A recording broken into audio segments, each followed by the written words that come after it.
Buenas, buenas. Hoy es sábado 2 de mayo, 11:01 de la mañana. Un gusto saludarles. Es el día en el que más temprano vamos a grabar Convergencia.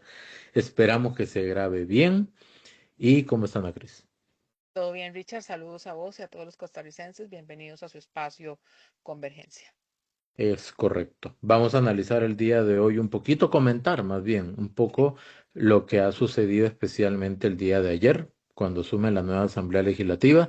Entonces, Ana Cris, si quiere, nos comenta de qué es el primer video, mientras lo proyecto. Ok. Nos vamos directamente, costarricenses, a todo lo que ha sucedido precisamente este 1 de mayo, que de todo, pues por supuesto, este acontecimiento tan importante, donde hay una renovación de diputaciones, y pues vamos a comenzar pues precisamente con la elección, donde se anuncia la elección de la presidenta del directorio de la Asamblea, Yara Jiménez. Es un video Es muy corto. correcto, es correcto. Entonces vamos a proceder con el video donde se anuncia que doña Yara ha sido electa como presidente de la Asamblea Legislativa. El resultado de la votación para la presidencia del directorio legislativo es el siguiente. Diputada Yara Jiménez Fallas, 31 votos. Diputada Diana Murillo Murillo, 26 votos.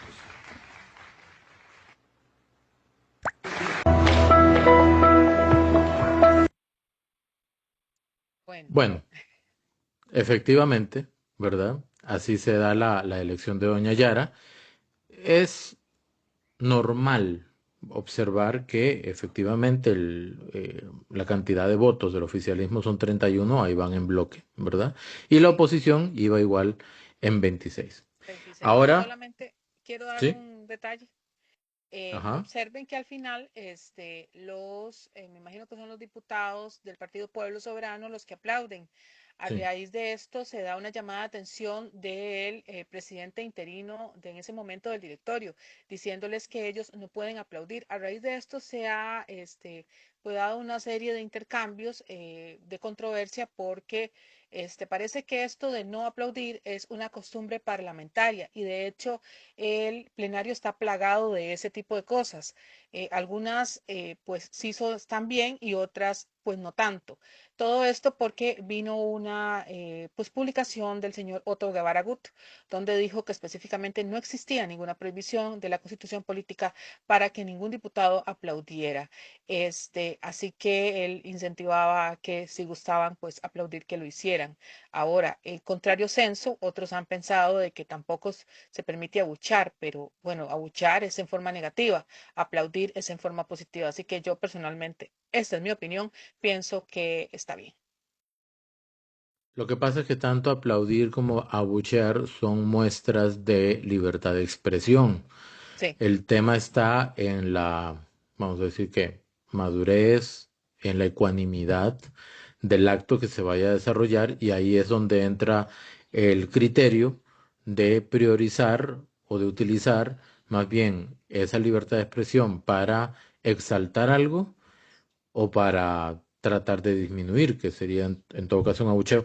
Luego vamos a ver un video donde don Otto se refiere a eso. En este momento vamos a ver las declaraciones de doña Yara Jiménez ya como presidente de la Asamblea Legislativa. ok.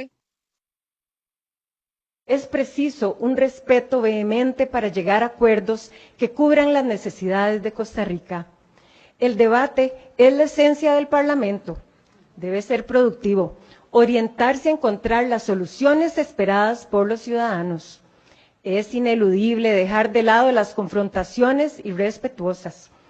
El país nos exige concentrar nuestros esfuerzos en discusiones eficientes, por lo que invito a las diputadas y a los diputados a evitar desgastes en dinámicas que obstaculicen el avance legislativo.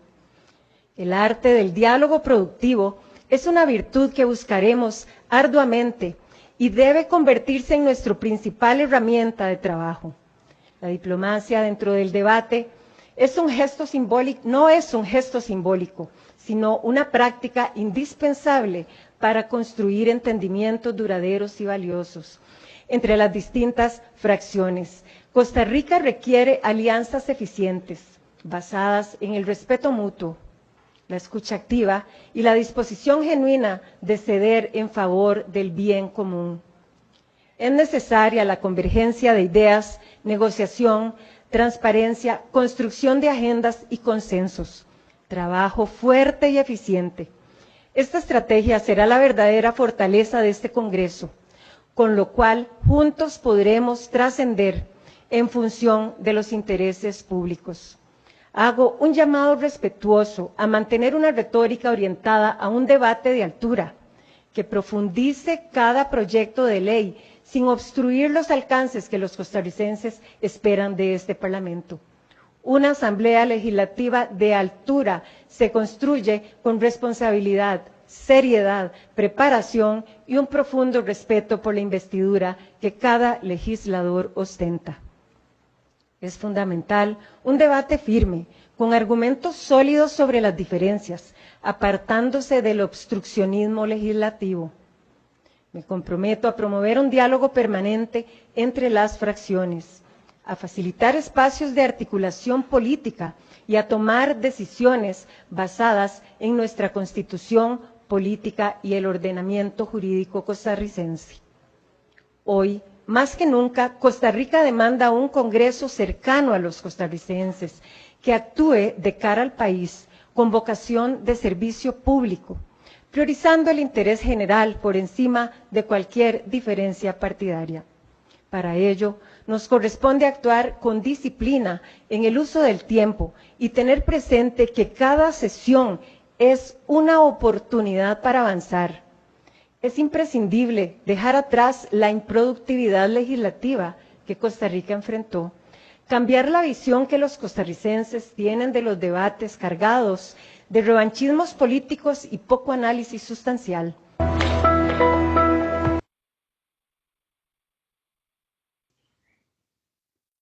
Ahora sí, vamos a entrarle un poquito a esto. Hay varios aspectos que doña Yara por aquí hace referencia o varios puntos, ¿verdad? Primero que todo, el respeto para tomar acuerdos. De hecho, la palabra respeto la utiliza 4 o 5 veces. Sí. Es bastante recurrente en eso. Y para eso hay que entender que efectivamente la Asamblea Legislativa anterior brilló en muchas ocasiones por un irrespeto jamás justificado.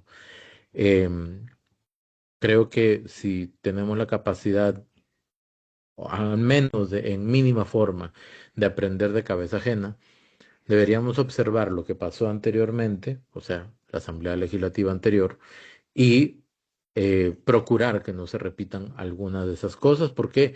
Porque esos encuentros, esos episodios, esos capítulos, lo que hacen es, primero, enturbiar la imagen de la Asamblea y evidentemente no permite llegar a acuerdos. Habla del debate, ¿verdad? Que eso es importante, el debate es muy importante, de hecho, porque de un debate de criterios pueden surgir mejores ideas. Habla de las dinámicas que eviten el quehacer legislativo. Es decir, evitar poner obstrucción por obstrucción, porque ante cualquier proyecto de ley la idea es mejorar y aprobar, pero no enterrar, ¿verdad? Y esa es la idea justamente. ¿Por qué? Porque, por ejemplo, si recordamos la cantidad de mociones que se le puso, lo que hizo fue hacer perder tiempo a la Asamblea Legislativa. Muchísimo, muchísimo tiempo. Se perdió tanto, tanto tiempo que al final no se pudo llegar a nada y ese proyecto probablemente se entierre de alguna manera. Entonces, ¿cuánto costó eso? ¿Cuántas cosas se dejaron de votar? Y si de verdad había tanto fondo en cada una de las 2.564 mociones que le pusieron a ese proyecto, ¿verdad? Trascender en función de los intereses públicos, es decir, el interés público es este. Trascendamos lo que hay en el camino para llegar a ese interés público en lugar de enfrascarnos acá, en el camino. Y las últimas dos cositas, apartarse de la obstrucción legislativa, es el punto que estaba mencionando, y finalmente, el interés general debe estar por encima de los intereses partidarios. Recordemos que los diputados van en representación del pueblo por medio de un partido. ¿Ok? pero no es que van en representación del partido por medio del pueblo. Esa es otra cosa distinta. Son dos cosas diferentes. Entonces, tener siempre claro qué es lo que el país necesita, qué es lo que el país más necesita y enfocar las energías en eso. Bueno, yo quiero decir que doña Yara Jiménez, actual presidenta del directorio de la Asamblea Legislativa, tuvo un discurso muy conciliador, como es lo normal en su figura, en donde se debe plantar en medio imparcial, donde se habla, como dijo Richard, del interés común. Cuando yo me detengo a pensar en el interés común, me tengo a pensar en los cálculos políticos que se han hecho en otras asambleas legislativas, sobre todo porque o estamos pensando en la campaña electoral que vendrá o porque queremos que no salga un proyecto de otro partido, sino que salga el nuestro. Entonces, ese tipo de cosas, ese tipo de costumbres que se han dado, pues son importantes tomar en cuenta. Este tema del obstruccionismo que también se ha hablado últimamente, y donde tiene que existir un equilibrio. Por ejemplo, Otto Guevara Gut en el octavo mandamiento estaba hablando precisamente de eso, costarricenses, de donde al final, haciendo esa introspección, pues debe existir un equilibrio en la cantidad de emociones. Y también, ¿cuál es el objetivo de las emociones? Pues hacer tratar de cambiar a los otros compañeros diputados sobre la posición que usted tiene, y puede existir los argumentos suficientes pues para que usted haga cambiar a esas diputaciones. Si usted observa que lo que hace es pasar el tiempo y no existe cambio, pues hay que entender que pues somos minoría y que hay una mayoría que quiere votar por ese proyecto. Entonces la democracia le exige a ese diputado y a ese diputado que exista un derecho de enmienda donde exista una limitación para entender que hay un derecho o un interés mayor, que es el de esas mayorías en democracia que quieren seguir ese proceso. Otro punto que quiero tocar de la señora Yara Jiménez es el tiempo. Habló de los tiempos, del costo también de lo que se invierte, pues por supuesto en una asamblea legislativa donde estamos hablando de fondos públicos, de lo que cuesta cada plenario, lo que cuesta cada comisión, conformarlas, todo es tiempo, es dinero. Entonces, de esto también está hablando precisamente doña Yara. Y pues por último, importantísimo, costarricenses, el respeto. Observé yo precisamente que en dos ocasiones a dos diputadas inmediatamente se les está cerrando precisamente el micrófono. Están siendo más rigurosos con los tiempos, eso noté yo, no sé si Richard lo observó también, y esto es importante, vuelvo al punto. Okay. El tiempo es dinero suyo, mío, de Richard, impuestos que deben de ser traducidos en productividad legislativa, que concretamente deben de tener proyectos que se conviertan en leyes que favorezcan o que produzcan a las mayorías costarricenses. Es correcto. Y luego vino el discurso de don Novi Acosta, entonces vamos a escucharlo rápidamente para detallar porque tiene muchos puntos importantes. Entonces nada más aquí para proyectarlo y vamos ahí Vamos a ir mismo. todo junto o por partes. Veamos primero esta primera parte. Ok. Nuestro contrato social. Y ahí vamos a tener que hablar seriamente sobre la Caja Costarricense de Seguro Social, sobre cómo vamos a hacer para que la Caja continúe siendo lo que es la base de la paz social de este país. Y en ese sentido, espero que todos nos acompañen para entender que la dinámica de la Caja es, desde un punto de vista práctico, no solo técnico, también político. ¿Por qué digo esto?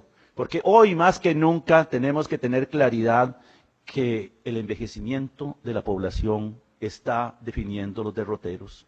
Tenemos que empezar a pensar cómo vamos a financiar un sistema de pensiones que cada vez tiene menos trabajadores y más pensionados.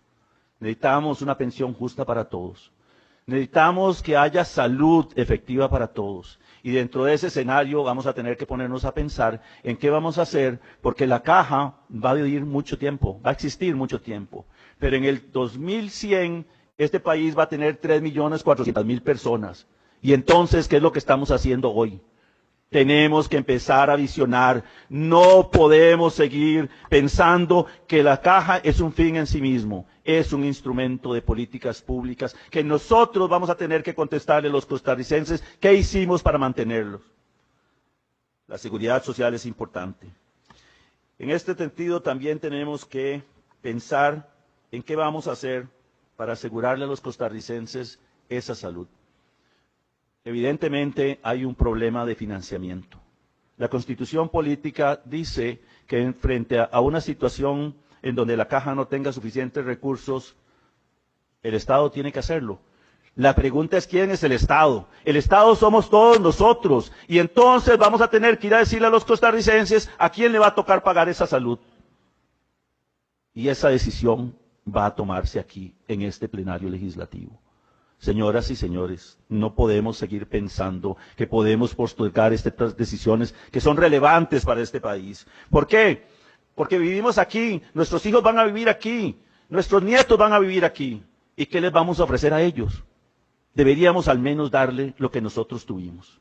En este sentido, creo que es importante que veamos qué va a pasar con la educación costarricense. Bueno, de repente por aquí hacer una pequeña pausa porque ya cambia don Nogui el tema de la caja a la educación, ¿verdad? Entonces, en cuanto a la caja, sí es cierto que la caja es un ente independiente y autónomo, ¿ok? Pero también es cierto que es un ente político. O sea, ¿por qué? Porque tiene una designación importante dentro de la junta directiva de la caja y es necesario. ¿Por qué? Porque yo sé que hay un proyecto que quiere como quitar toda la representación política dentro de la caja, porque sí es importante que tengan al menos, para mi criterio, una representación de la parte del Poder Ejecutivo, porque de esa manera se pueden crear acciones y estrategias a nivel país que unifique tanto lo que indica el INEC, por ejemplo, a nivel de datos, con las acciones a nivel de salud de todo el país que ocupa el Ministerio de Salud o que es su tarea, ¿verdad? Con la atención que da la caja también a los ciudadanos, porque hay que entender algo. La caja da atención a los ciudadanos, pero no necesariamente a todos. Mientras que el Ministerio de Salud tiene datos que influyen a toda la población a nivel de salud. ¿Ok? No todos utilizan la caja, aunque todos coticen. ¿Ok? Aunque todo el 100% de la población cotizara en la caja, no todos utilizan los servicios de la caja. Entonces, cruzar estos datos entre el INEC, el Ministerio de Economía, el Ministerio de Trabajo para ver cómo está la empleabilidad, los datos de la caja, los datos del Ministerio de Salud, permite todo eso junto crear políticas públicas. Por eso es que la caja es un ente político también, pero se tiene que optimizar sus procesos internamente para que sea pues efectivamente rentable. Luego habla de las pensiones, esto no es un secreto, pero de repente es algo de lo que no se habla mucho tampoco. El cambio demográfico, la cantidad de gente joven y adulta mayor está cambiando tanto en proporción que esto puede colapsar en muy poco tiempo el sistema de pensiones y eso hay que atenderlo urgentemente. Por eso se está proponiendo la venta del Banco de Costa Rica, la venta de VIXA. Personalmente incluiría la FANAL también de repente, ¿verdad? Que se analizara por ahí, porque para el año 2100 seremos 3.400.000 personas. 3.400.000 personas es 1.800.000 menos que los que tenemos en este momento. De hecho, estamos en el 2026. Por ahí del 2060 se calcula que seamos probablemente 2.200.000 personas, igual que en este momento. Pero la variación porcentual en edades va a ser drástica. Y de ahí al 2100 va a ir así la cantidad de habitantes completamente en picada. Entonces, ¿qué tipo de país estamos construyendo desde este momento para vivir? Bueno, de repente nosotros no lo vamos a ver, pero para observar justamente lo que va a pasar en ese momento. Solo para acotarte, 5.200.000 personas, ¿verdad? Sí, ¿qué dije? 2.200.000, pero por aquello. Es que lo que Así. quiere decir Richard es que como decir, nos vamos a actualizar, pero más viejitos. Eso es lo que va a pasar. Y pues Sí, por sí. supuesto, en el No, no, 2100, no, nada más para aclarar. En el 2060 vamos a ujú, hacer la misma cantidad, pero con 5.2 millones, pero el porcentaje ujú, entre jóvenes y adultos y mayores va adultos a cambiar mayores, drásticamente. Y en ok, el 2100 vamos a hacer 3.000.000. 3.400.000 personas Ok. y ahí sí la cosa se va a complicar. Exactamente, exactamente. Eso es un dato muy importante. Yo soy muy defensora, bueno, y Richard también, de los datos que aporta Novia Costa, porque son actuariales, ¿verdad? Son datos actuariales que nos hace ver el país hacia el futuro y pues es que las políticas públicas que se generen actualmente y las políticas se generan desde la Asamblea Legislativa costarricenses, esas políticas públicas que harán que en el 2100 precisamente esas personas puedan pues tener las mismas condiciones que nosotros hemos tenido de salud, de educación, etcétera, etcétera, etcétera. Entonces es muy importante. Este tema de la gobernanza de la Caja Costarricense de Seguro Social ha sido parte del plan de gobierno de la señora presidenta Laura Fernández. Y pues por supuesto la fracción oficialista y el jefe de fracción del Partido Pueblo Soberano están llevando esa política pública a la Asamblea. Es importante que empecemos a hacer organización, una reorganización de lo que está pasando en la Caja Costarricense de Seguro Social, siguiendo con sus condiciones de autonomía y otros que se han creado constitucionalmente. Y pues por supuesto el uso correcto de los recursos públicos, porque al final, pues si a la Caja le va bien, a nosotros también. Recuerden todos los puntos negros que tenemos allí con el tema de especialistas, las listas de espera, etcétera, y las posibilidades de acceso que necesitamos nosotros los costarricenses, sobre todo cuando tenemos citas que nos están dando hasta 3 y 4 y más años después. Entonces, esas son las críticas que se están llevando a la Asamblea Legislativa de cómo podemos mejorar la gobernanza de la Caja Costarricense de Seguro Social. Sí, nada más para quienes no están familiarizados con los estudios actuariales, ¿verdad? Los estudios actuariales o, sí, sí, esa materia, esa ciencia económica, digamos, se enfoca en estudiar escenarios futuros, Ujú. ¿verdad? Desde el punto de vista de riesgo, desde el punto de vista financiero, desde diferentes aspectos. Entonces, Inversión, etcétera. exacto, cuando se hace esa proyección, es que se pueden tomar decisiones a tiempo. Se imagina que tomemos decisiones ya cuando tenemos como el carro encima, ¿verdad? Que es Eso lo que no sería queremos con el 2035, con un sistema de pensiones que tenemos prácticamente encima con problemas económicos complicados, ¿verdad? correcto, correcto. Entonces, vamos a seguir escuchando a Don Nogui Acosta y analizamos el resto de lo que nos está compartiendo. Aquí se habla mucho de educación, pero se hace poco. Tenemos que pedirle al Poder Ejecutivo, en este caso, que vayamos definiendo cuáles son los derroteros, pero también tenemos que tener eficiencia en el uso de los recursos públicos. Hoy tenemos un debate si más recursos es mejor que menos recursos, cuando lo que deberíamos estar pensando es cuál es la eficiencia en el uso de los mismos. Este país tiene que cambiar. Y voy aquí a hablar de un tema fundamental porque lo vamos a tener que discutir, el FES. La distribución del FES data de mediados de los 80s y no ha cambiado. Y hoy vemos la necesidad de construir nuevas carreras para nuestros jóvenes, oportunidades que tenemos que ir construyendo a través de fortalecer esas instituciones, pero no lo hacemos y nos quedamos en la discusión de si deberíamos tener más recursos. Creo que ese punto es fundamental. A los jóvenes no le podemos decir que van a tener que seguirse educando para un mundo que ya pasó.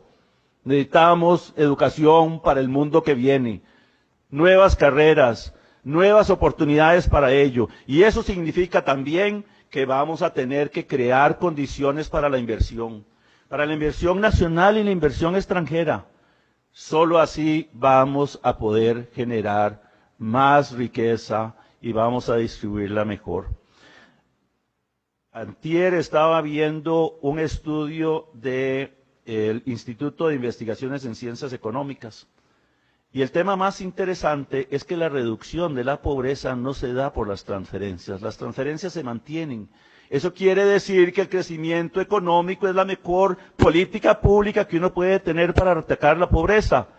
Señoras y señores, aquí se hacen las políticas públicas, aquí se hacen las leyes que este país requiere. Por eso espero de todos ustedes, del Partido Liberación Nacional, del Partido Frente Amplio, de Coalición Acción Ciudadana y del Partido Unidad Social Cristiana, la voluntad de construir un nuevo país. Necesitamos cambiar las condiciones. Hoy, frente a la oportunidad o a la situación de tener incertidumbre, necesitamos certeza. En la situación de tener desamparo, necesitamos fe. Y por eso tenemos que mostrarnos como lo que somos, un parlamento que viene aquí a tomar decisiones. Tenemos que seguir teniendo la esperanza de los costarricenses, porque dentro de 4 años, tal vez un poco menos, nos lo cobrarán.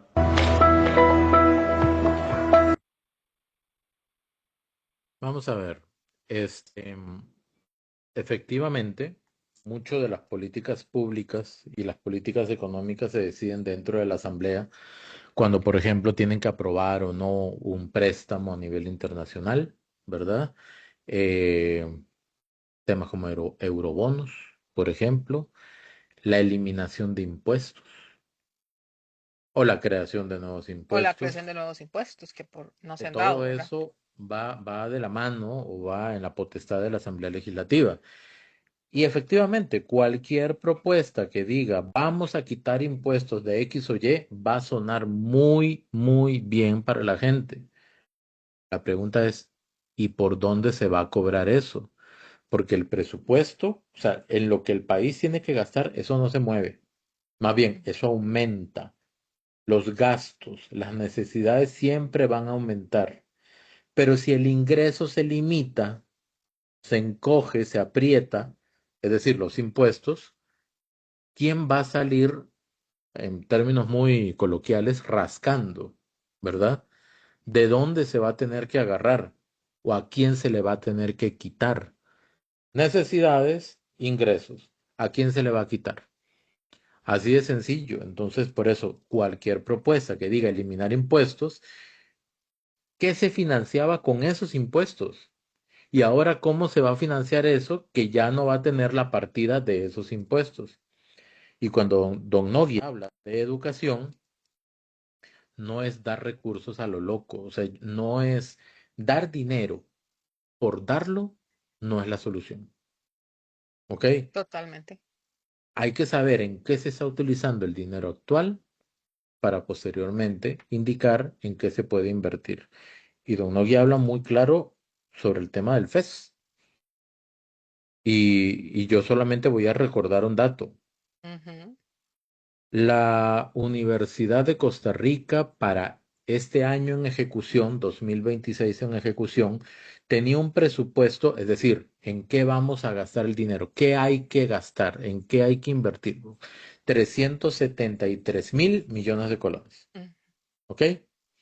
El FES le dio, de esos 373.000, le dio aproximadamente 296.000 millones de colones. Si no recuerdo mal los montos, pero creo que van así, porque tengo memoria fotográfica, recuerdo la imagen. Entonces uno diría, ok, el presupuesto total de la UCR lo que yo le doy del FES a la UCR no le alcanza a la UCR para cumplir todo su presupuesto. Hay una parte que no cubre. Ujú. ¿Con qué se va a cubrir? Con recursos propios. Recursos propios. ¿Cuál era la diferencia? 77.000 millones de colones. Eso significa que esos 77.000 millones de colones, como mínimo, la UCR los genera, y se murió mi calculadora. Vamos a usar el celular. Quiere decir que la UCR genera esos 77.000 millones de colones en un año. 77.000. Espérese, 77. Tan, tan, tan, ¿Tampoco tan, sirve tan. el celular?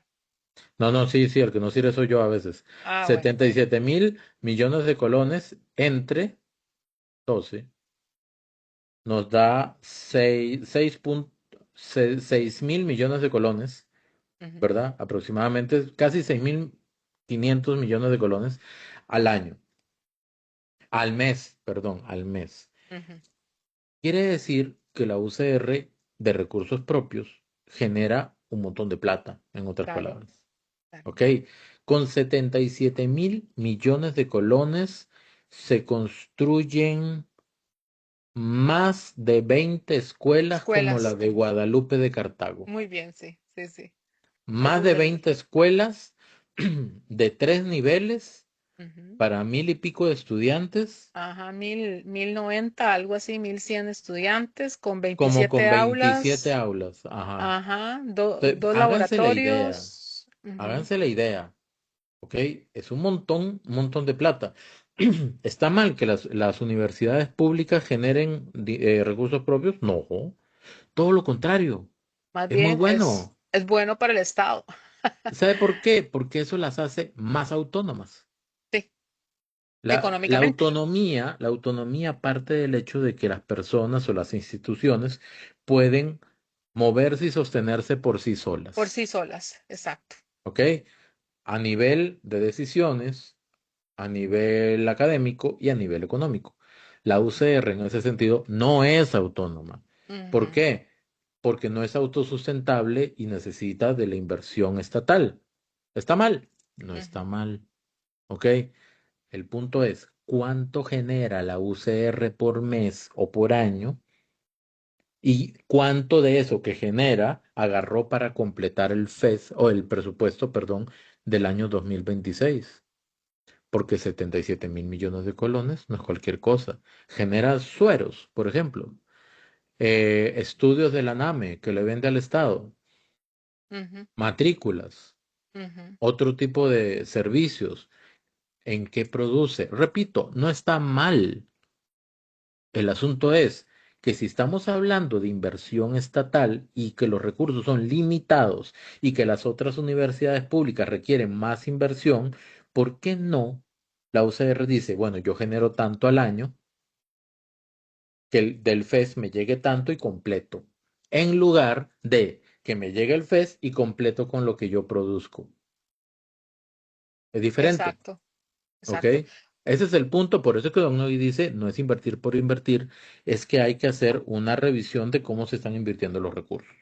Sí, yo siento que lo que quiere decir Nogui no solamente es eso, a pesar de que debe haber un apoyo económico en la constitución política y que eso es otra cosa de lo que siempre se ha criticado el tema del 8% del PIB, que es pues una aspiración completamente más con el tema económico y que ese dato fue irresponsablemente, yo lo digo así, irresponsablemente puesto en la constitución política porque no puede permanecer en el tiempo, ni tampoco se va a poder cumplir, menos con la situación fiscal del país, etcétera, etcétera. O sea, eso, ese estribillo del cual utilizan inclusive, por ejemplo, en manifestaciones del 1 de mayo, no debe ser, o sea, no es una realidad.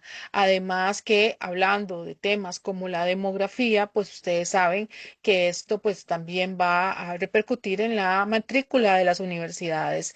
Ya está sucediendo. De hecho, el señor Ordóñez estuvo presente en el octavo mandamiento cuando precisamente el ministro hablaba de los datos de un año a otro y hay diferencias en las matrículas de los estudiantes, diferencias en la cantidad de becados que se da de un año a otro o la cantidad de graduados de un año a otro, y siempre es decreciendo, ¿verdad? Es decir, en menor cantidad.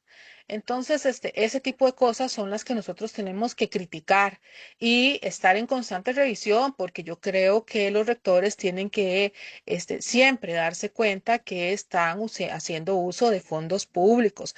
Además de que un tema muy importante que ha sido parte de la discusión durante este tema del FES y la negociación ha sido la redistribución, precisamente porque hay universidades que están más fuertes, están produciendo sus propios fondos, como la Universidad de Costa Rica, y pues podrían esos fondos asignarse o redistribuirse a universidades más pequeñas que hacen, que utilizan o que dan matrícula para carreras STEM, por ejemplo, el TEC o la UTN, que son carreras más rápidas, técnicas. Entonces, esto y repercutiría en el mercado laboral, ayudaría a un sinfín de mayor cantidad de estudiantes porque podríamos ampliar la matrícula.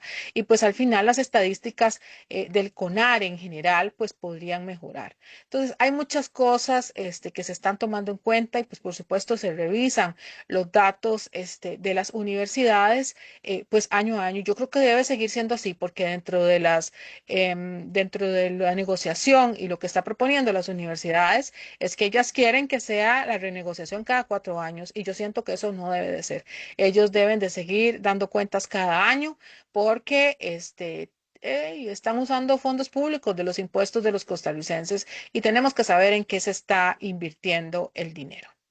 Vea, el otro tema alrededor de las universidades también es que ellos están teniendo rendimientos de inversiones que están haciendo y que, otra vez, no está mal.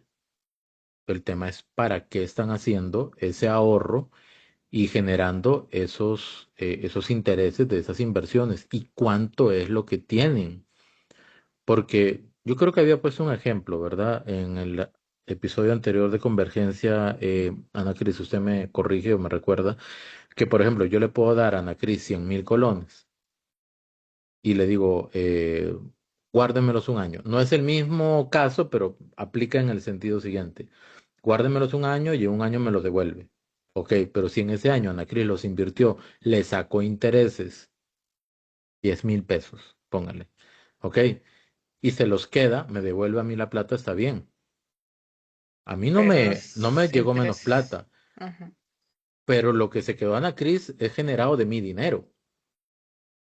Entonces, la pregunta es, ¿el Estado le da a las universidades públicas, en este caso a la UCR, dinero por concepto del FES? ¿Cuánto de eso se está utilizando para hacer inversiones? ¿Ok? ¿Para qué? ¿Y qué hacen con esos intereses? Esa es la pregunta, y que sea transparente. Y ese mensaje que viene a continuación es para los estudiantes, tanto los que crean algún tipo de contenido como los que tratan de seguir Oh, cómo va sí. este tema y los que de repente no están muy interesados. Yo entiendo perfectamente que tengan ese deseo de defender a la UCR y está bien, se los valido enormemente. Sin embargo, aquí nadie está atacando a la UCR. Nadie está atacando la educación pública a nivel superior. Aquí lo que se está pidiendo son cuentas claras de cómo se está utilizando el dinero. Defender la UCR diciendo que la UCR tiene una misión importante y hace mucha inversión en esto y mucha inversión en el otro, eso está muy bien, suena muy bien, pero si hablamos en datos, si hablamos en números, más allá de decir que una persona es impactante. ¿Por qué es impactante? Porque es alta, porque habla duro, porque tiene una personalidad abrumadora, porque sabe muchas cosas. Son criterios, son aspectos, son datos incluso.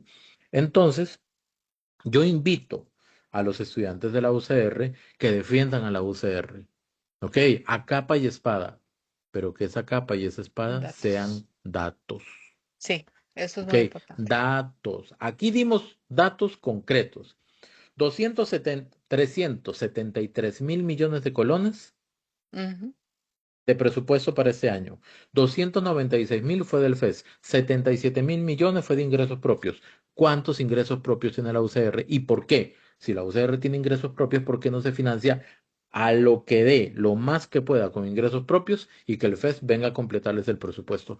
Eso es todo. Y si tiene inversiones, ¿cuánto tienen inversiones? ¿A qué plazo? ¿Con qué tasa de interés? ¿Y para qué? Porque invertir por invertir a lo loco, eso no tiene ningún sentido.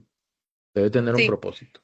yo quiero aportar porque esto viene por una situación de un video que se me dio a mí de contestación ahí en TikTok y esta joven, en realidad, que no sé de dónde salió, me parece que inclusive Richard no había visto todo el episodio del octavo mandamiento para ver de dónde venían los datos. Inclusive quiero aportarles que los datos venían de la propia página del CONARE, no eran inventados, por nosotros. O sea, yo creo que inclusive hay un desconocimiento, sobre el informe del CONARE. O sea, nadie los inventó. O sea, Los este datos cuadro que no da el es. ministro, yo Ujú. invito a que los estudiantes vean el capítulo completo Sí. del octavo mandamiento con el ministro, porque ahí se llevan datos. ¿Ok? El ministro da datos del CONARE sobre inversiones de la UCR. Ujú. Yo llevé los datos publicados en las páginas de Delfino y de Diario Extra del año pasado, cuando la UCR comunicó públicamente cuál iba a ser su presupuesto 2026, cuánto se cubría con el FES y cuánto con recursos propios. Y ahí Ujú. está, en las tablas, ahí dice fuente, tal lugar. ¿Ok? Ahí se habló básicamente de dos cosas a nivel de números. Por un lado, la inversión por universidad, donde se hizo el comparativo entre la UCR y la UNED. Y la Me UNED. van a decir, pero Ese son fue el. diferentes. Estamos de acuerdo, son Sí. diferentes. Son súper diferentes. Sí, pero Lo que no es tan no diferente, para ese margen pero o lo que sea, no es tan de diferente costo, es demasiado. es la cantidad de estudiantes. Ujú. Ok, 45.000 y 43.000, Ujú. 50% y creo que era 11, 10% Es la diferencia impresionante, de impresionante. inversión en el FES. Van a Ujú. decir, pero tiene más infraestructura. Perdón, la infraestructura ya está ahí. No es que Sí. están construyendo Lo edificios que nuevos tienen cada es mes. que hacer un costo por mantenimiento y tampoco Sí, decir que más costo va a tener Richard por hacer las clases presenciales, porque inclusive están pues haciendo una especie de excusa sobre esto, ¿verdad? Y eso no implica tanto costo. Imagínense que el costo entre un estudiante de la UCR y un estudiante de la UNED es casi 4 veces. O sea, veamos, o sea, podríamos ser que tal vez una vez, inversión. Es en perdón, términos de perdón, inversión. inversión costo, sí, es inversión de un estudiante es de apenas, pues 4 veces es mucho. O sea, es mucho. Entonces yo creo que sí tiene que haber, a raíz las críticas vienen por esta tabla y pues eso dio pues mucho que hablar en las redes sociales y pues vino un montón de críticas y yo digo, ni supieron de dónde venía la fuente, ni vieron el capítulo completo, inclusive coartaron mi libertad de expresión porque me hicieron bajar hasta la página mía, me la trataron de bloquear, que eso me parece una forma muy baja, ¿verdad?, de utilizar las cosas. Bueno, es Este, una es una suposición. presunción mía, pero ese día sucedió eso, esos días sucedieron eso. Entonces, yo sí creo que debemos de empezar a dejar, a tener la discusión, como dice Don Nogui, hey, pero traigan los datos. Y si hay puntos de mejora, Richard, pues aportémoslos, tratemos de solucionar eso que vos estás diciendo. Bueno, tratemos de llenar con lo que le falta a la UCR, pues hagámoslo. Y también que aporten, por ejemplo, cambios como el tema de las carreras STEM que el Estado les está pidiendo. Hey, no es como para nadie más que para el país. La competitividad del país se ve en importantes puntos de mejora. Y no solo decir, es que la Universidad de Costa Rica o la FEU o la Universidad Nacional está en el número 1000, no sé cuánto que dio el presidente de la FEUNA. Yo creo que también pueden haber puntos de mejora. Yo digo que también las universidades pueden mejorar y tal vez inclusive podrían aportar mayor matrícula. O sea, hay muchas cosas que decir y otra cosa, para terminar a decir, yo sé que la naturaleza jurídica es la autonomía constitucional, pero el fin de las universidades es la enseñanza. Y si usted tiene un presupuesto, usted tiene que utilizarlo en la inversión y en la ejecución de ese dinero para lo cual la Constitución se lo dio.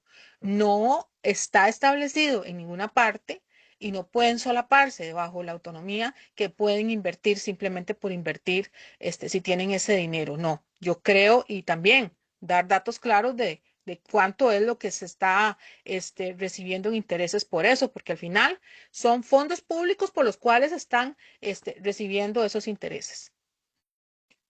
La clave está en eso, en dos términos. Fondos públicos, rendición de cuentas. Aquí yace todo, porque si el presupuesto de la UCR fuera, póngale que 100% de recursos propios, ¿ok? De repente dejaría de ser universidad pública, ¿ok? Pero si hay una dependencia de los recursos públicos, entonces la rendición de cuentas es algo obligado, debería ser algo obligado. Ojalá, yo espero y tengo la esperanza que se genere la modificación que amerite a nivel de ley o constitucional para que las universidades públicas tengan que ir a donde tengan que ir a Mm, rendir cuentas ujú, detalladas ujú. sobre lo que tienen y lo que están utilizando. Eso no es atacar a las universidades públicas. Todo recurso público debe ser correctamente invertido. Nadie le está diciendo a la UCR en qué usar la plata y en qué no. Solamente se quiere saber cómo se está utilizando el dinero. Eso Correcto, es todo. eso es todo. Eso es todo. ¿Por qué? Y aquí me dirijo nuevamente a los estudiantes. Porque usted, estudiante, va a la calle motivado, incitado, enviado, ¿verdad? Como sea, Alentado sí, por autoridades académicas. No todas, de repente, algunas. Yo los veo a ustedes llevando sol, exponiéndose al tránsito, gritando, de repente con hambre y sed, ¿ok? En medio de esas manifestaciones. Pero no veo a las autoridades académicas exacto. haciendo exactamente lo mismo. Y a mí me gustaría saber qué tanto conocimiento tienen en números de aquello que están defendiendo. Exacto. Si lo tienen claro, si tienen todos los números, si son verificados, si son correctos, si son atinentes, entonces proteste enérgicamente Sí, dentro de los márgenes de la ley, pero solamente con el discurso de vamos por el 8% de la educación. Bien, ¿de dónde lo sacamos? ¿A qué le quitamos? ¿Qué dejamos de pagar? ¿Cuál sí, deuda dejamos de pagar? ¿Qué institución cerramos? ¿En qué sector dejamos de invertir? ¿Qué impuesto nuevo creamos? ¿O qué vamos a producir nuevo?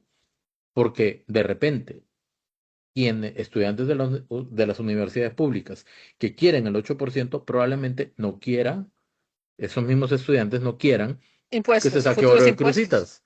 Sí, claro, exacto. Entonces, son cosas que no empatarían en términos, ojo, de poder compensar justamente este detalle técnico financiero tan importante que yo espero que como estudiantes de educación superior puedan comprender que la discusión va mucho más allá de solamente decir justicia con la educación y den 8% y no recorten el FES, que no se recorta.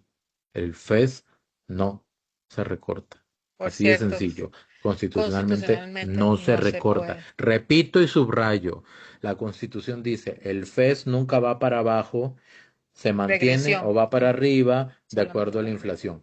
¿Qué vaya a Exactamente. pasar en el futuro a raíz de las situaciones que tenemos ahorita con la guerra en el Golfo Pérsico y el estrecho de Hormuz, Irán, Estados Unidos e Israel? No sabemos, no sabemos todavía, pero al día de hoy la inflación es negativa y Ujú. basado en eso es que se toman las decisiones, así de sencillo. Solo para agregarles a los estudiantes un dato de interés, les voy a dar un dato. Los rectores estuvieron bueno, recientemente en una de las comisiones, pues llamados precisamente porque había un proyecto de ley que tenía que ver con dar cuentas de parte de las universidades. Adivinen qué dijeron los rectores, entre esos los de la UNED, que en este momento tengo claramente la imagen, que no. que no estaban de acuerdo con dar cuentas específicas y otros. Pero yo creo que este proyecto debe seguir adelante y ojalá que los estudiantes también estén interesados en ver las comisiones legislativas y qué es lo que están diciendo los rectores de sus respectivas universidades. Por favor, vean datos, nada más. Que los criterios se construyan a raíz de los datos. Si hay datos, créanme, el criterio estará siempre bien fundamentado y será irrefutable. Si no hay datos, es emoción más Emoción, que sí, razón sí. Pasión. también. Vamos con el segundo El video de segundo Don es, Nogui, lo exacto, comentamos rápidamente y vamos con la última parte. ok. Nada, vamos a trabajar todos juntos. El Partido Pueblo Soberano entiende la dinámica de la elección. Nos dio una bancada mayoritaria, nos dio el gobierno, pero también nos dijo, tenemos que conversar. Sepan que estamos abiertos a las discusiones profundas, a las discusiones que se requieran, pero también les decimos, hay que tener un momento en el cual tenemos que decidir. No podemos seguir discutiendo cuando Paola Vargas necesita que su hijo encuentre empleo para poder seguir estudiando. No podemos seguir discutiendo cuando los pescadores en Isla Chira necesitan seguridad jurídica. No podemos seguir discutiendo cuando Limón necesita desarrollo, cuando Guanacaste necesita desarrollo. Y entonces, cuando discutamos los proyectos que tienen que ver con eso, hagámoslo con la mano en el corazón y no pensemos en los intereses personales. Pensemos en esas poblaciones que están diciendo por qué otros sí y yo no. ¿Por qué hay oportunidades en otros lados y no aquí? Tenemos que decirles la verdad. No tenemos que seguir generándoles expectativas que no vamos a cumplir. El mundo nos exige decisiones. Y en un entorno en donde el cambio climático es la norma, tenemos que proteger a los agricultores. Doña Laura Fernández, en su plan de gobierno, tiene una propuesta de seguro agropecuarios. Y voy a decirles que me voy a devolver a 2014, cuando a mí me tocó redactar el primer proyecto de un subsidio a las primas de seguro. ¿Por qué digo esto? Porque nuestros agricultores no pueden seguir año con año enfrentando las pérdidas y diciéndole al banco la segunda o la tercera vez, aquí están las tierras, llévenselas. Porque entonces los agricultores vienen a este plenario legislativo a que se les dé una condonación. Y la pregunta es, ¿tiene sentido eso cuando hay instrumentos mucho más adecuados? ¿Y saben cuál es el problema? Que en el 2014 teníamos la oportunidad de aprobarlo. Y los diputados del Frente Amplio dijeron que si nosotros aprobábamos seguridad alimentaria, ellos iban a votar. Me pregunto yo si los pescadores y los agricultores merecían esa respuesta. Señoras y señores, nuestra responsabilidad de estar aquí no es única y exclusivamente venir a pensar en mi partido, venir a pensar en mi cantón, sino que tenemos que venir a pensar en el país. Esa realidad nos tiene que retratar como lo que nos piden que seamos, estadistas, que tengamos la oportunidad de poder responder en el momento que la gente lo necesita. Ya no podemos seguir esperando más. Y en este escenario global, ustedes me preguntan qué ha hecho este gobierno. Interesante. En el 2023, cuando presentamos el presupuesto del 2024, me preguntaron los diputados, me preguntaron los periodistas, presentados los diputados, cuál era mi principal preocupación. Y yo le decía, mire, un evento catastrófico. Y entonces presentamos un crédito con el Banco Mundial, un CAD-DDO. Costa Rica fue el primer país que diseñó un CAD-DDO. Bueno, tuvimos un segundo. Y resulta que esta Asamblea Legislativa, ¿qué pasó? Lo aprobó en diciembre del 2024, cuando teníamos el agua hasta el cuello. Por favor, señores, no se vale seguir teniendo esa falta de visión. No se vale que pensemos en esto como un tema que nos enfrenta. No, señoras y señores, la Asamblea Legislativa es un cuerpo único que tiene que responderle a los costarricenses. Por eso les pido hoy que avancemos, que seamos uno, que entendamos que la dinámica y la razón de estar aquí no es para lo que Nogui Acosta quiere, no es para lo que don Álvaro Ramírez quiere, no es para lo que José María Villalta quiere, o doña Claudia, o doña Abril. Es lo que necesita este país. Este país necesita nuestra voluntad, nuestro aprecio, pero sobre todo nuestra decisión. En un mundo donde la geopolítica nos está pasando factura, creo que tenemos que entender que dentro de ese escenario lo mejor que podemos tener es un gobierno sólido. Y nosotros somos parte del gobierno de Costa Rica. Estamos constituidos de 3 poderes y nosotros somos parte de ellos. Pero en esto quiero decirles algo. Costa Rica es un país visionario. Ha tomado decisiones importantes a lo largo de su historia. Y el ambiente es una de ellas. Pero la pregunta que tenemos es si hoy, en las condiciones en las que está este país, necesitamos empezar a pensar cuál es el mejor escenario. Ayer conversaba con don Franz Tattenbach y le decía que este país, en el momento en el cual tenga la oportunidad, tiene que empezar a comprar tierras en los parques nacionales. Hemos hecho muchísimos parques nacionales cuya tierra no hemos pagado. Y eso necesita la voluntad y el esfuerzo de todos nosotros. Pero de nada, vamos a trabajar todos juntos. El Partido Pueblo Soberano entiende la dinámica de la elección. Nos dio una bancada mayoritaria. Bueno, creo que don Nogui, para hacer como un comentario muy general, está dibujando los retos más importantes que tiene el país. Incluye el tema de la geopolítica Ujú. y pues lamentablemente Costa Rica lo que tiene que hacer es esperar a ver qué pasa en el mundo y tomar decisiones. No tiene injerencia en lo que está pasando en este momento ahí en el Estrecho de Hormuz. Entonces, eh, solamente es tener la visión clara, ser partidos coherentes, todos, ¿verdad? Que Ujú. todos los partidos sean coherentes, que actúen de forma responsable en beneficio del pueblo y que de esa manera se puedan llegar a los acuerdos necesarios para el bien, pues, de todos los costarricenses. Yo solamente quiero aportarles algo. Como dicen, siempre tengo que dar las cosas que pasan, ¿verdad? Hablando de coherencia, ¿verdad? Y lo que está pasando en la geopolítica y de cómo va, es posible que suba, no, aún no lo sabemos, pero va a subir el combustible. A raíz de esto, un diputado salió corriendo a dejar el primer proyecto de ley en la Asamblea Legislativa. A raíz de eso, pues obviamente no llegó a ser juramentado el diputado por el segundo lugar de Liberación Nacional por Alajuela, Eder Hernández. A raíz de esto, pues él publicó cuál era el contenido de ese proyecto. Y pues la costarricense es nada más y nada menos que bajar el impuesto al combustible. Entonces, hablando de decisiones que van a bajar, ¿verdad? Las entradas del Estado, ¿verdad? Sea a donde sea que institución que vaya el impuesto, porque siempre va al CONAVI, va a diferentes instituciones este impuesto.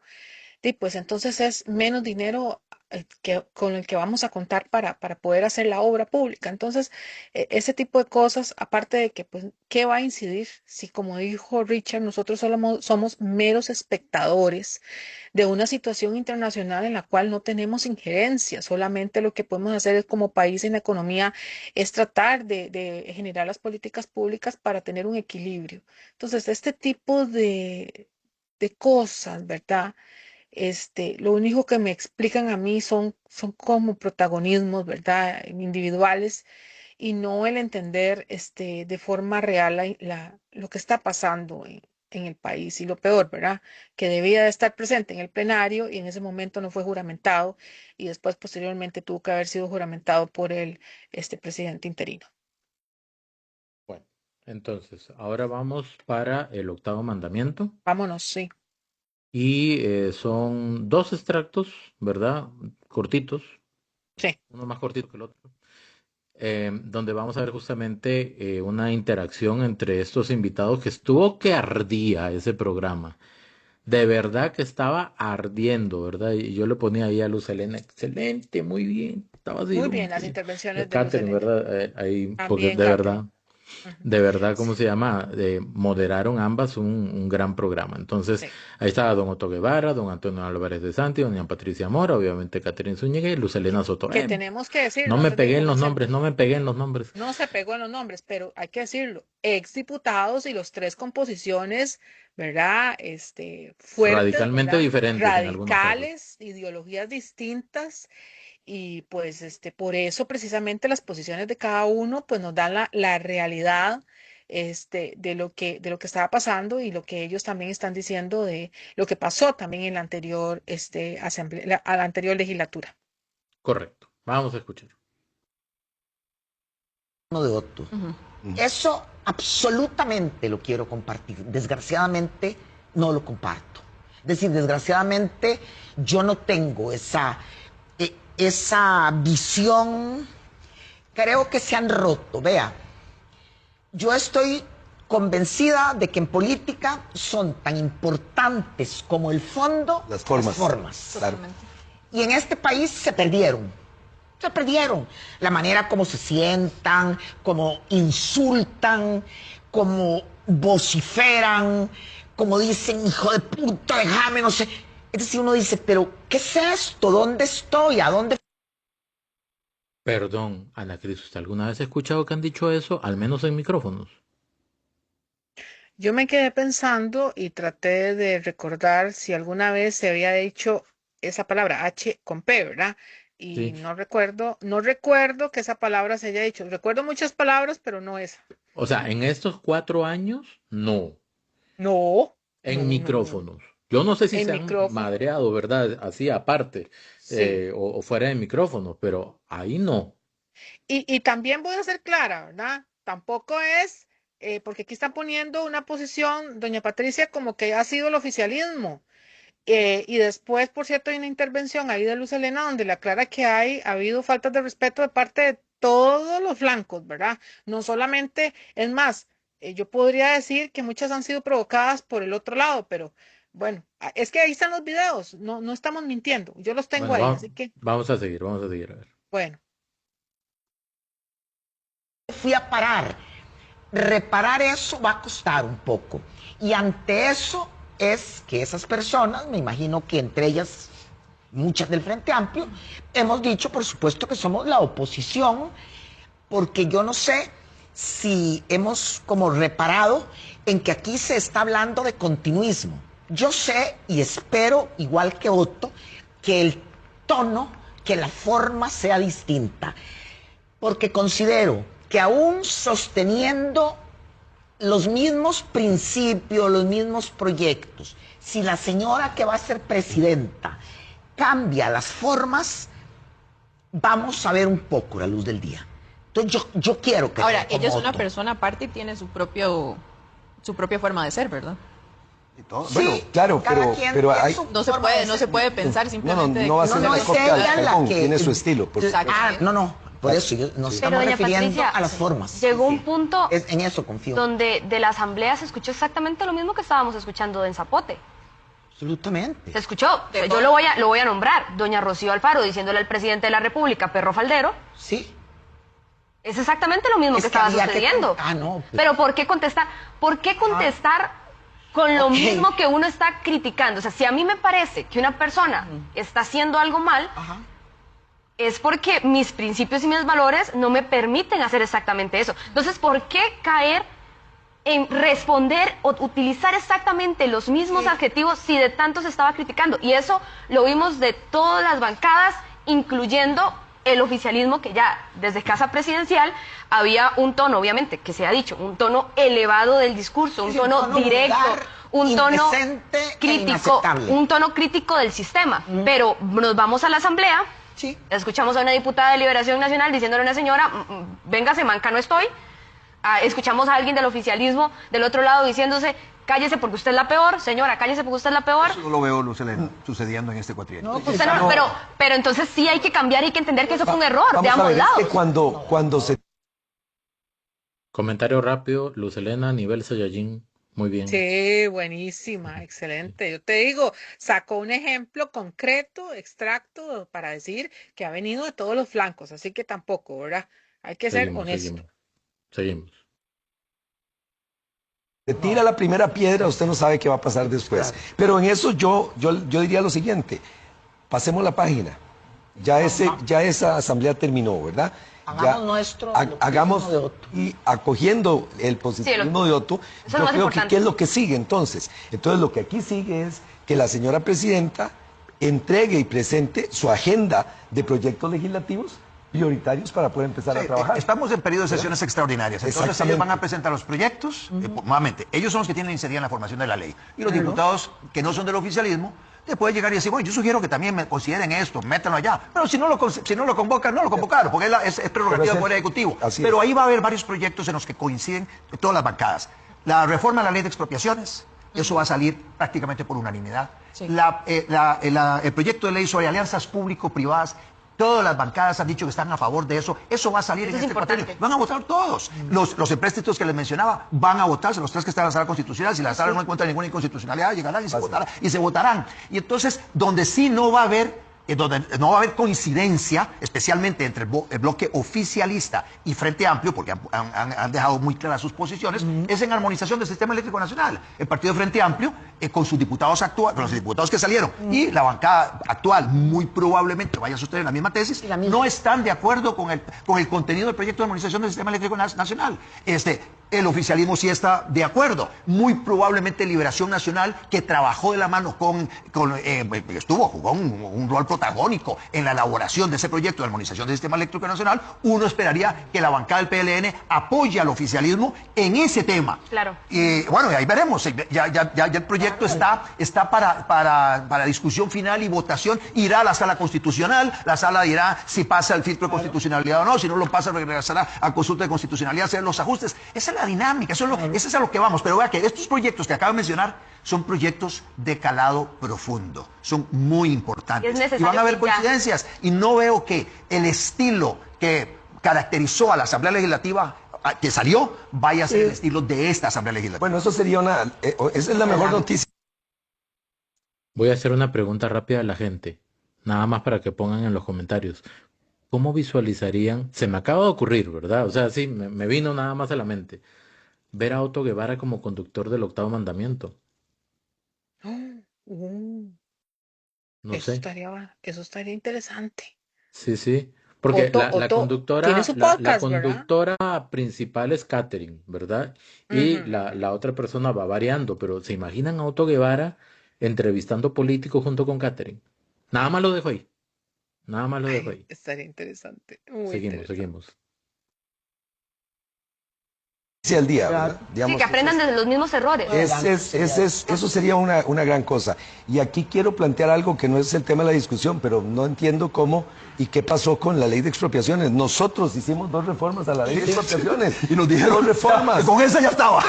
Una reforma se redactó en mi oficina con un procurador que tramitaba expropiaciones. Sí. Y creímos que con eso se había resuelto. Y ese proyecto después hubo que hacer otro. Y ahora hay que hacer y otro. ahora hay que hacer otro, Pero entonces, imagínate. ¿Qué es lo que está pasando con la ley de expropiaciones? No sé. Porque, Con este tema de aprobación de proyectos, el oficialismo habla de los 7 diputados patriotas, vamos a decirlo como lo dice el oficialismo, que necesitan ellos para aprobar ciertas leyes. Pueden ser diputados que varíen, no Vamos a necesariamente ver. tienen que ser 7 y punto. Vamos a ver, yo creo que ahí el presidente actual debe de tener tacto. Cuando se habla de los 7, aquí lo que estamos hablando es reelección presidencial, ¿verdad? No nos engañemos, ¿verdad? Podemos maquillar que es otras cosas, pero aquí es reelección presidencial.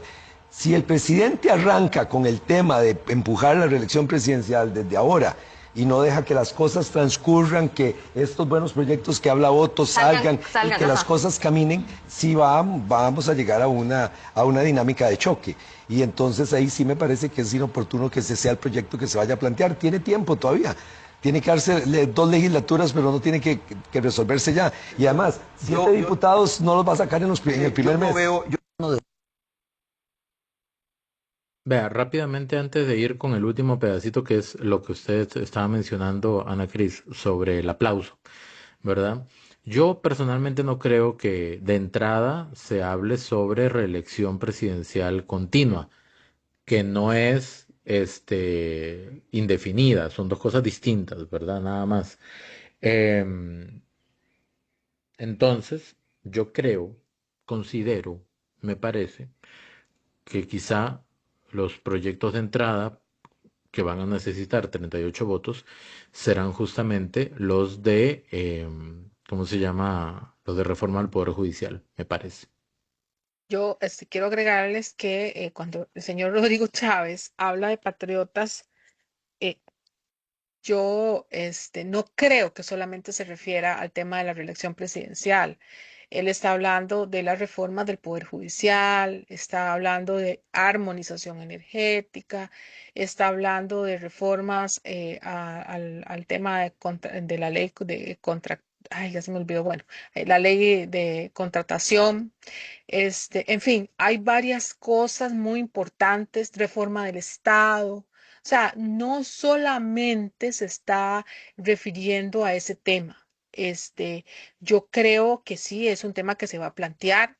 De hecho, no es inspirado en solamente una cosa, pues de la nada. Ustedes pueden ver las giras del presidente de la República y el pueblo solo está pidiendo eso. Entonces, dejándolo aparte, recuerden que la asamblea es la manifestación del deseo del pueblo, ¿verdad? Solamente para exponer lo que está pasando.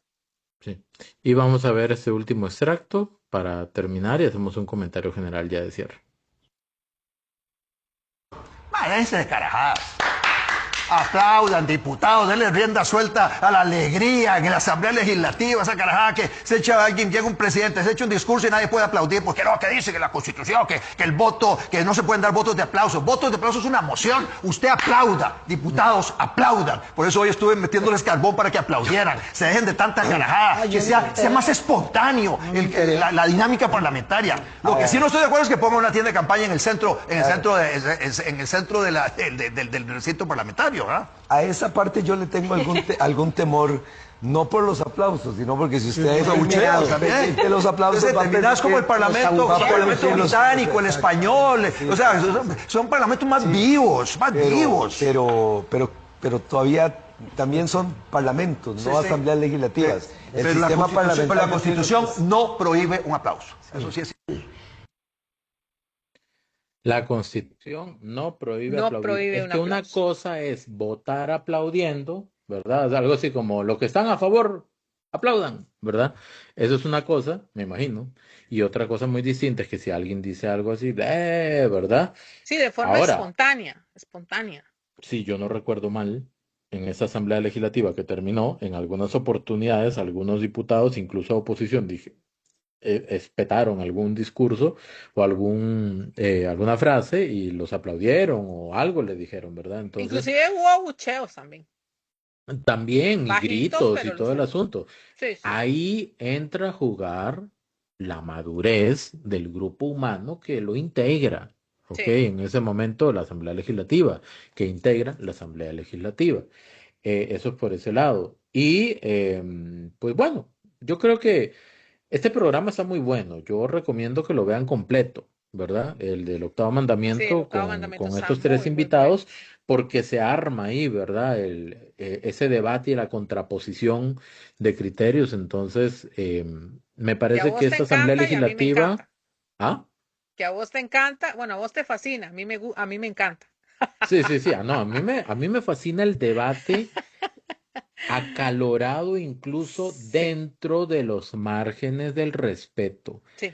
Combatir e incluso vencer en argumentos a otro argumento, ¿no? Porque no es entre personas, es entre argumentos o entre discursos, es altamente satisfactorio, pero venciendo en argumentos, como hablan los abogados que vencen en un juicio, ¿verdad? Correcto. ¿Cómo se plantean vence? una Con teoría. argumentos. Con No es argumentos. gritando, no es pateando, no es diciendo, no estoy manca, ¿verdad? No, es sencillamente planteando ideas coherentes con la fuerza necesaria, propia de la idea y del argumento, para poder ganar una discusión. Apoyados como siempre en pruebas y datos, eso es importantísimo porque fortalece la democracia. Yo creo que eso es parte de lo que debemos seguir yendo.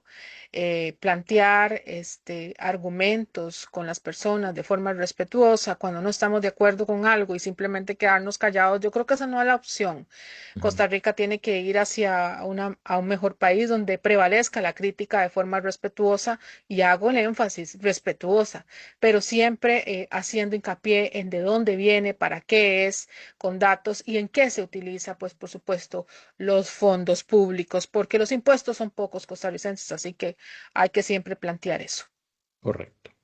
Bueno, ese fue el programa de este fin de semana. Esperamos que lo puedan disfrutar. Sus comentarios siempre son muy valiosos. Ahí siempre los leemos. Y si en algo podemos diferir, pues mejor todavía, como para enriquecer más la discusión, ¿verdad? Claro que sí. Ana Cris, muchísimas gracias por la agenda y por sus aportes. Muchas gracias, Richard, y saludos a los costarricenses. Espero que disfruten muchísimo este capítulo de Convergencia. Pues ya, porque lo vamos a liberar pronto, ¿verdad? Sí, así va a ser. Exactamente. Lo antes Así posible que, ya está arriba, entonces aprovechen el almuerzo o el café de media tarde. ok. Entonces ahí se los dejamos para que lo disfruten. Muy bien, bye bye. Adiós. Adiós.